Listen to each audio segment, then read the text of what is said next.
오늘은 문일도 힌디어 원장님이신 문일도 교수님 모시고 궁금한 인도 이야기를 듣는 시간을 갖도록 하겠습니다. 문일도 교수님 자기소개 한번 부탁드리겠습니다. 안녕하세요. 문일도 힌디에서 힌디를 가르치고 있는 문일도입니다. 공부는 인도에서 10년 넘게 했고요. 학부 때부터 오직 인도 쪽 언어 공부만 해왔습니다. 그러니까 저기 외대 힌디과 나오신 거죠? 예. 학부를 한국에서 다니고요. 예. 그런 다음에 석사하러 인도 와서 예. 쭉 했죠. 델리 대학교. 델리대랑 네루대. 네루대. 델리대에서는 이제 석사만 마치고 예. 행정이 너무 힘들게 해서 한번 학위가 나가고 말거든요. 예. 그래서 네루대로 바로 갔습니다. 그렇습니다. 지금 현재 현존하는 한국인 중에 힌디어를 제일 잘 가르치시는 분으로 알고 있는데 맞나요? 그걸 제 입으로 말하면 큰일 나고요. 네. 제 입으로 말씀드릴게요. 은사님도 계시고 선배도 계시기 때문에 맞습니다. 이렇게 반박시 맞다, 반박시 맞다. 반박시 무조건 네 말이 맞습니다. 그러면 오늘 제가 이제 말씀드리고 싶은 주제가 많은 분들이 저한테 질문을 하세요. 그러니까 제가 뭐 어디 인도 관련된 강의, 뭐 주식 강의나 아니면 뭐 인도 진출 강의나 이런 거 가면은 다들 저한테 카스트 제도를 물어보세요. 근데 저는 이게 굉장히 저 혼자 생각이지만 굉장히 잘못된 접근이라고 생각을 하거든요. 그래서 저는 약간 비약해서 인도에 카스트 제도 없다. 그런 거 신경 쓰지 마시라고 이야기를 하는데 왜냐면은 제가 와서 보니까 제가 지내보니까 여기서 똑같이 돈 있고 능력 있고 그다음에 뭐 권력 있는 사람들이 다 센 건 우리나라랑 마찬가지인데 계속 이 사람 카스트가 뭔지 카스트 때문에 뭐 잘 사는 거 이런 걸 많이 이야기하셔가지고 저는 그렇게 접근을 하는데 교수님 의견 어떤지 궁금합니다.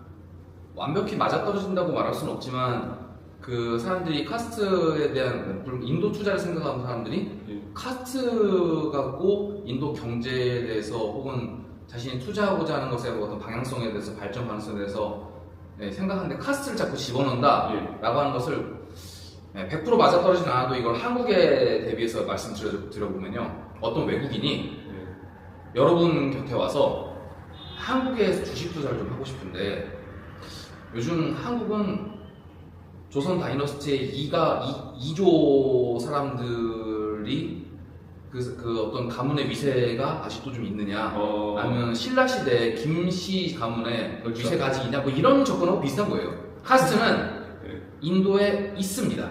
카스트는 인도에 있으니까 제가 이렇게 말씀드리는 거예요. 그런데 잘 생각해보세요. 한국에서 조선 임금 계보를 갖고 있던 그 이씨 가문이 지금 한국에서 무슨 인기를 내고 있습니까? 없죠. 마찬가지예요. 애초에 카스트에 대한 생각 자체가 잘못된 겁니다. 카스트는 많은 책들에서 소개하고 있는 제가 그 학자들하고 싸우시죠. 속된 말로 맞다이를 까고 싶지는 않아요. 하지만 많은 책들이 관점이 중세 말기쯤에 인도를 바라보던 그 식민주의 사관을 가지고서 어떤 그 제국주의적 입장에서 인도를 어떻게 하면 효과적으로 꼬아먹을까 이런 관점을 가득 찬 상태에서 인도를 연구한 경우가 많거든요. 이때 나온 책들을 많이들 계속 재탕 삼탕 논문들을 쓰고 있어요. 이런 애초에 그들의 시선이 잘못되기도 했지만 시대가 많이 변했다는 거죠.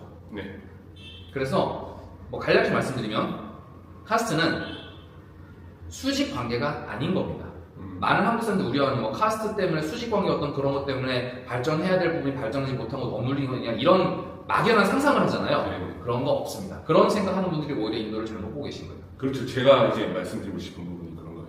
그러니까 어쨌든 간에 제가 이해하고 있기로는 이 카스트라는 거는 포르투갈에서 만든 이야기고 그걸 영국이 이제 받아 쓴 걸로 제가 이해하고 있고 인도에서는 카스트라는 표현이 그들이 말해서 생긴 거고 제가 이해하고 있는 부분은 자띠라고 하는 일종의 이제 직업 공동체들이 굉장히 다양하게 있었고 그들 간의 관계는 말씀하신 대로 직업이니까 약간 뭐 직업에 좋고 안 좋고는 있겠지만 그렇게 완전 계급적으로 서로를 깔보고 이런 건 아니었다 뭐 이렇게 볼 수 있나요? 그렇죠. 물론 깔봄이 있다 없다에 대해서는 분명히 어딘가는 많이 있겠죠. 경제적으로 요즘도 사람들이 재력의 차이가 나면은 그 도덕적 해이가 있는 사람들 얼마나 많이 깔보니까. 근데 이제 온전한 이해를 하려면 조금 설명이 필요한데요.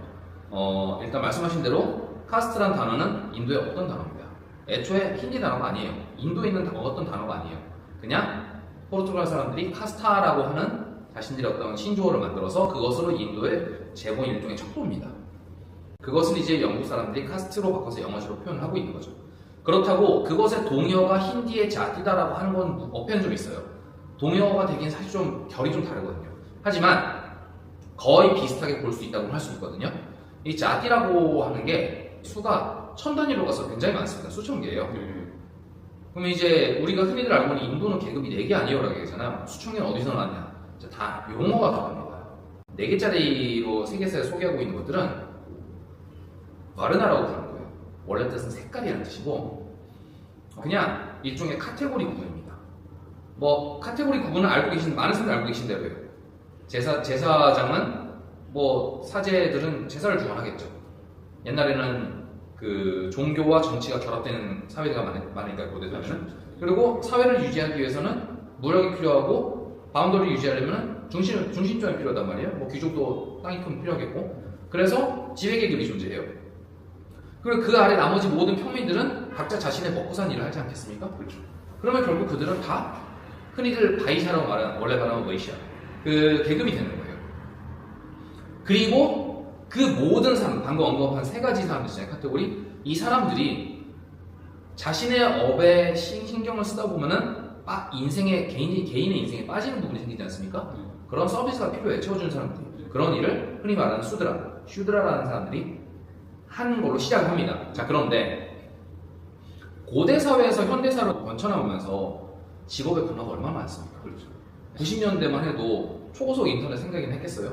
초고속 인터넷 생김으로써 생겨난 직업이 얼마나 많습니까? 이런 식으로 시대가 지나면서 직업이 막 분화를 하는데요. 고대 사회의 단순한 상황에서는 직업이 많지가 않기 때문에 이 4가지 카테고리로 충분히 말할 수 있었다고 가정을 해보죠. 근데 시간이 지나면서 직업이 다양하게 생깁니다. 그리고 그 직업을 갖고 일하는 패밀리 비즈니스가 성행을 해요. 인도는 고대로부터 패밀리 비즈니스 많이 하거든요. 그래서 조인티드 패밀리, 뭐 이거를 누구는 대가족이라고 해석하기도 하는데 사실 대가족보다 더 큰 거예요. 조인트 패밀리로 결합가족 형태로 정말 보니까 뭐 할아버지가 형제들이 같이 살고 이럴 수도 있는 거예요. 진짜 큰 집은. 경제력이 되는 한 집에 모여 살면서 같은 비즈니스 합니다. 이들이 성씨가 똑같잖아요. 그래서 인도는 전통적으로 같은 직업을 가진 집단이 같은 성씨를 공유하는 경우가 많은 거예요. 물론 다른 지역 가면은 직업은 똑같아도 성씨가 달라질 수 있겠죠. 이런 식으로 성씨와 직업이 보통 공유가 됩니다. 전통적으로. 이게 서양 사람들이 봤던 바로 카스트라는 개념이 되는 거예요. 그들이 이거 저 집단은 뭘까? 라고 생각하면서 이건 카스트구나 하겠습니다.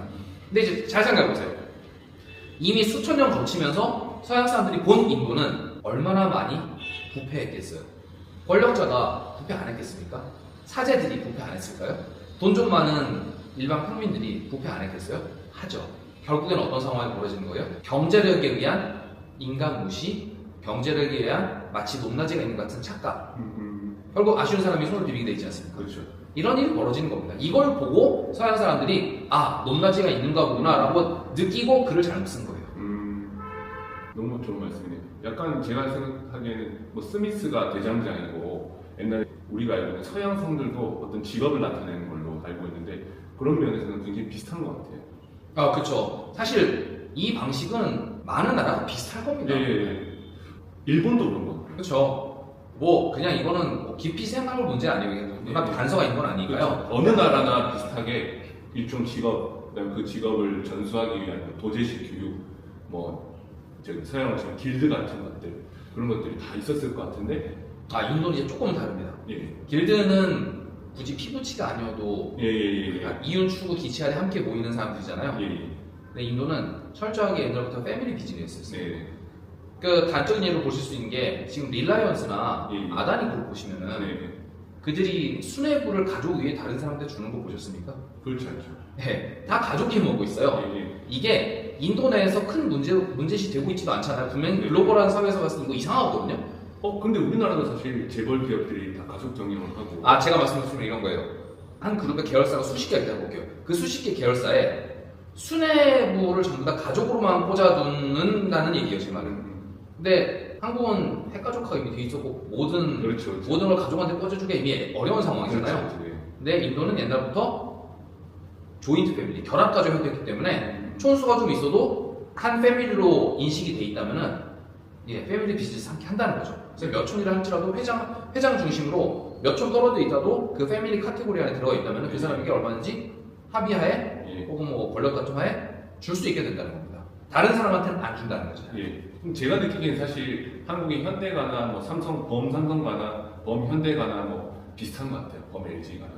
아, 예, 그럼 그렇다면 예. 결국에는 저는 또 새로운 생각을 하게 됩니다. 예. 결국에는 모든 인간은 비슷하게 간다. 이게 제 생각이 그래요. 예. 그러니까 이제 많은 분들이 한국에서 인도는 카스트 때문에 뭐 경제 발전이나 뭐 여러 가지 사회 발전이 더디지 않냐고 말씀하시면은 저는 항상 그 생각을 하는 거죠. 사는 거 생각하는 거 다 비슷하기 때문에 비슷한 방향으로 가고 있는데 너무 거기에 카스트라는 어떤 교과서가 심어준 이런 이미지에 매몰돼서 인도 이해를 좀 더디게 하실 수 있겠다. 그래서 그런 거 생각하지 마시라고 하는 것 같아요. 아, 그럼요. 단적으로 하나만 마지막으로 예를 드릴게요. 어떤 지역에 뭐 좀 많이 발전한 도시라고 해볼게요. 뭐 직업도 좀 많고요. 자, 그럼 이 도시에는 인구가 많겠죠? 그러면 이 도시를 유지하기 위해서는 분명히 다양한 직업이 존재할 텐데 그 다양한 직업이 패밀리 부분으로 있다고 해볼게요. 자, 모두가 동일한 경제적 규모를 갖고 있을까요? 아니죠. 네. 잘 되는 사업이 있고 안 되는 사업이 있을 수 있고 많은 사람이 필수로 하는 사업이 있을 수 있고 그렇지 않은 사업이 있을 수도 있어요. 뭐 가령 우스갯소리인지 진짜인지는 여러분이 판단하시되 이런 얘기 있잖아요. 한국에서는 입시에 관련한 사업은 망하지 않는다고. 네, 결국 이런 사업이 존재한다는 거예요. 네. 그러면은 대를 걸쳐서 부를 축적한 이 가문과 대를 걸쳐서 부를 축적하지 못한 가문, 결국엔 그 도시 안에서 누가 유지가 되겠습니까? 당연히 잘 버는 쪽이 되겠죠. 그리고 실질적으로 그들이 부패해서 권력이랑 유착을 하겠어요? 안 하겠어요? 당연히 하겠죠. 그러면은 그들이 외부 사람, 아무것도 모르는 사람이 보기에는 마치 저들 간에 서열이 있는 것처럼 보일 수도 있겠죠. 네. 이게 바로 카스트의 오해 중에 하나라는 거예요. 네, 좋습니다. 그리고 제가 이제 여쭤보고 싶은 게 이게 카스트라는 우리가 알고 있는 그 개념 자체가 자기가 사는 그 지역을 벗어나서는 예를 들어서 제가 우리 동네 경북 지역에서는 카스트가 높은 사람이다, 브라만이다. 하지만 제가 서울로 갔을 때 내가 경북 브라만이니까 나를 대접해달라 이렇게 하기가 쉽지 않은 거 아닌가요? 예, 한국으로 상상을 하시면은 예. 한국 땅이 좀 워낙 작지 않습니까? 예, 그래서 예, 좀 상상이 좀 덜 될 수 있으니까 예. 제가 인도에서 인도 땅을 기준으로 도시 간의 거리를 말씀드리면서 해볼게요. 네. 자, 델리가 있죠. 네. 그리고 한국인에게 유명한 도시가 좀 젠나이가 있을 거예요. 보통 사람들은 체나이를 알고 계신데 원래 발음은 젠나이. 현대치가 있죠. 네. 이 두 도시 간의 거리는 2,200km 정도입니다. 근데 여기 있는 직업이 여기라고 없었겠습니까? 있죠. 그렇죠. 결국에는 사람 먹고 사는 건 비슷하니까 결국에는 비슷한 직업이 거의 공통점이 있어요. 자, 그런데 A라는 직업을 똑같이 갖고 있고 여기는 A라는 직업을 기업 가문이 갖고 있고 여기는 니은 가문이 갖고 있어요. 이렇게 떨어진 거리의 두 도시가 왕래가 있었겠습니까? 없죠. 없죠. 상식적으로 네. 없잖아요. 예전에 어떻게 왕래가 했어요. 네. 근데 자, 여기에 이 도시의 가장 유지라고 가정해볼게요. 방금 말씀드린 기업 가문이 A라는 직업을 가진 기업 가문이 누군가가 나와서 이 지역으로 가서 나 델리라는 도시에서 온 아무개 가문의 누군데? 라고 목에 힘을 빡 줘요. 어떻게 될 것 같아요? 맞아 죽어요. 니 뭔데 이렇게 되는 거예요. 자, 이번에는 여러분 친숙하신 인도 다음으로 해볼게요. 이 지역에서 좀 괜찮은 사제가 있었어요. 이 사제가 좀 떠돌아다니는 사제라고 해볼게요. 수행하는 자로. 이 사람이 어느 날은 이 지역에 갔습니다.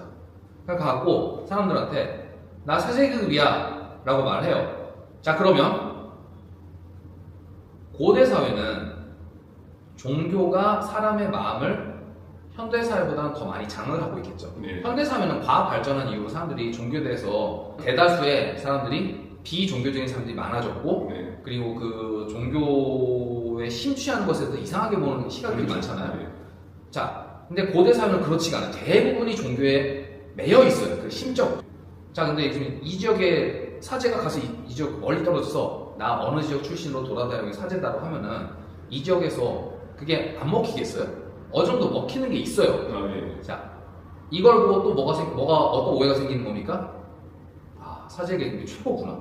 이런 착각을 하는 거예요. 네. 자, 그러면 계급을 바꾸고, 계급이라고 말하니까 이상해요. 카테고리를 바꿔볼게요. 네. 자, 한국 사람들이 크샤트리아라고 보통 알고 있는 계급. 원래 발음은 샤트리아. 네. 자, 이 샤트리아의 가문, 델리 쪽의 가문 사람이 여행을 떠나갖고 그냥 가수들만 이꾸고 100여 명 조금 안 되게 여행해갖고 힘들게 여기까지 도달할 때 해봅시다. 사실 100여 명 여기까지 가는 건 말도 안 되는 얘기긴 하겠죠. 어쨌든 도달했어요. 자, 이제 뭐 10여 명 남았다 쳐봅시다. 여기 가서 나 데일리 지역에 왕가 가문이야! 라고 했어요. 어떻게 될까요? 잡혀요. 포로돼요. 그렇죠. 포로돼갖고 돈 뜯어내겠죠. 그러니까 사람들이 이런 오해를 하시면 안 된다는 거예요. 뭐 무사 계급, 귀족 계급, 뭐 이런 군인 계급이라고 해서 어느 지역을 가든 대접받는다? 틀리다는 거죠. 그죠. 인도를 통틀어서 받아들여지는 이런 어떤 계급 문화라는 건 존재하지 않았다. 네, 결국 우리가 카스트라는 걸 생각할 때는 무조건 세 가지를 봐야 된다. 아까 말씀드렸던 거, 성씨, 그리고 직업. 요즘 도시에서는 직업이 좀 다양하긴 하니까 이게 성씨하고 직업이 같이 묶이지 않는 경우가 많아요. 예. 아무튼 꼭 전통적으로 본다면요. 다음은 지역입니다. 실제로 인도인들이 이력서 썼을 때요. 요즘은 그런지 모르는데 예전에 제가 공부할 때는 이력서 안에 자신의 카스트를 썼어야 됐어요. 근데 쓰는데 이런 게 있습니다. 어느 지역 출신인지까지 써야 됩니다. 이게 뭘 시사하느냐? 카스트, 즉 성씨는 이거라고 쳐도 이게 어느 지역인지를 모르면은 정확히 이 사람을 알 수 없다는 얘기예요. 그만큼 인도는 카스트라는 개념을 생각할 때 지역도 중요한 개념이 되는 겁니다. 그러면 그런 이력서 굉장히 중요한 서류인데 거기다가 너의 카스트와 지역을 쓰라고 한 거는 이 채용하는 사람들 입장에서는 그런 게 중요하다고 생각한 거니까 그렇죠. 한국 분들이 생각하듯이 카스트가 굉장히 작동이 잘 되고 있구나 이렇게 이해하실 수도 있는 거 아니에요? 네, 저 최근에 와서 무슨 아다르 카드니 뭐니 하면서 사람들의 정보를 막 정부가 이제 주도적으로 해서 종합 수집했잖아요. 근데 그 전에 정말 오랜 시간 동안 이 사람이 누군지를 알려면은 출신 지역과 정확한 그 사람의 가문을 알아야 돼요. 네. 실제로 그래서 이 사람의 성씨와 출신 지역 두 개만 알죠? 그러면 사람 시켜서 그 지역에 가고 반짜야트라고 하는 공동체가 있습니다. 이게 이제 마을마다 있는 5명의 5인 회의체인데요. 이 회의체에 가고 이 지역에 아무개라는 성씨의 가문이 있느냐라고 하면 전부 다 나옵니다. 그러니까 옛날 전통적으로 인도는 그런 식으로 항상 어떤 사람의 정보를 알아본다는 거예요. 그렇죠. 그리고 거기에 대한 어떤 뭐 등급이라고 하는 거는 의뢰 우리 인간이 갖고 있는 금나누기에 대한 거지. 그렇죠. 인도가 우리나라랑 달리 이상하게 이런 그런 카스트 제도에 따라서 사람을 굉장히 천하게 생각하고 그런 것들이 지금도 막 일상적으로 횡행하고 있다 이렇게 볼 수는 없는 건데요. 그럼요. 뭐 극단적인 예를 들어볼까요? 네. 사람이 등에서 날개가 돋아난다고 해서 예를 들어볼게요. 네. 아주 아름다운 날개가 쫙 펼쳐진 어떤 사람과 날개가 이제 막 나기 시작한 사람이 있어요. 그러면 날개가 쫙 펼쳐진 사람이 날개가 이제 막 나기 시작한 사람 앞에서 콧대가 높아지지 않을까요, 당연히? 그렇죠, 그렇죠. 결국 재화를 많이 모으는 사람이 콧대가 높아지는 그냥 그런 상황이라는 것 뿐이지 네. 어떤 카스트가 반드시 어떤 그 사람의 수익적 관계를 결정해 주는 건 아니다라는 걸 제가 말씀드리고 싶습니다. 예, 제가 말씀드리고 싶은 게 이겁니다. 인도도 돈 있고 뼈 있으면 최고다. 그럼요. 인도인들이 정말 좋아하는 신이 크리슈나 람이거든요. 나는 람의 직계 후손이야! 라고 어디 가서 뭐 가령 뭐 리라이언스 클럽 가서 그렇죠. 떵떵거린다 하면은 네. 뭐 경비가 받아나 주겠어요? 그렇죠. 예. 그러니까 우리가 잘 아는 인도의 재벌들, 안반이나 아단이나 비르라나 뭐 이런 집 사람들도 카스트로 치면은 우리가 이해하고 있는 브라만이 아니고 상인 계급인 거죠. 상인 네. 계급인 거죠. 네. 예. 당연히 오랫동안 상인 계급으로 이어진 가문들이 현대 경제로 들어오면서 재벌로 탄생한 그런 모습인 거죠. 예. 그쵸. 예. 네. 그러니까 고대 사회는 왕가였다가 그렇죠. 현대 와서 이제는 상인 계급이 됐을 수도 있죠. 이런 변천은 정말 많습니다. 카스트의 변화도 굉장히 많았다. 예, 뭐 카스트 변화가 있다기보다는 어떤 구조적인 근간의 변화가 아니라 그냥 가문이 어느 날 갑자기 몰락했다. 몰락하면은 먹고 살아야 되잖아. 그럼요. 그러면 왕가였다가 몰락했으면은 예. 비즈니스 해야죠. 그렇죠. 이런 식으로 변천이 많았죠. 시골 지방에서 브라만 집안 사람이었는데 그 지역에서 더 이상 그런 제사 서비스를 할 수 없게 됐을 때 도시로 이사를 왔을 때 가장 낮은 계급이란 우리가 알고 있는 화장실 청소를 한다. 먹고 살기 위해서 청소할 수도 있는 거죠. 그렇죠. 그래서 뭐 그런 걸로 인도 사람들을 뭐 급을 나누고 따지고 또 그것 때문에 인도 경제가 발전하기 어렵겠다고 생각을 하는 거는 어떻게 보면 우리가 잘못 이해하고 있는 그러면 약간 험한 말일 수도 있는데 자꾸 그렇게 인도를 따지고 드시는 분들은 시골 가 사신다는 얘기예요. 스스로 시골 가 살고 싶다는 얘기예요. 예, 인도에서. 좋은 말씀이에요. 저는 이제 그런 편견들하고 많이 사실은 싸우고 있거든요. 인도를 이야기하면은 인도는 뭐 카스트 제도가 있어서 뭐 안 되니 뭐 그런 이야기 많이 하셔가지고 나름대로 그런 거 생각하지 마시라고 하는 건데 오늘 또 교수님 말씀드리니까 제가 생각하고 있던 게 맞았고 그리고 인도도 돈 있고 권력 임금이 짱이다. 그럼요. 이렇게 이야기했습니다. 그럼요. 아 오늘 좋은 말씀 너무 감사합니다. 아닙니다. 예. 힌디는 문일도 힌디. 예 감사합니다. 감사합니다.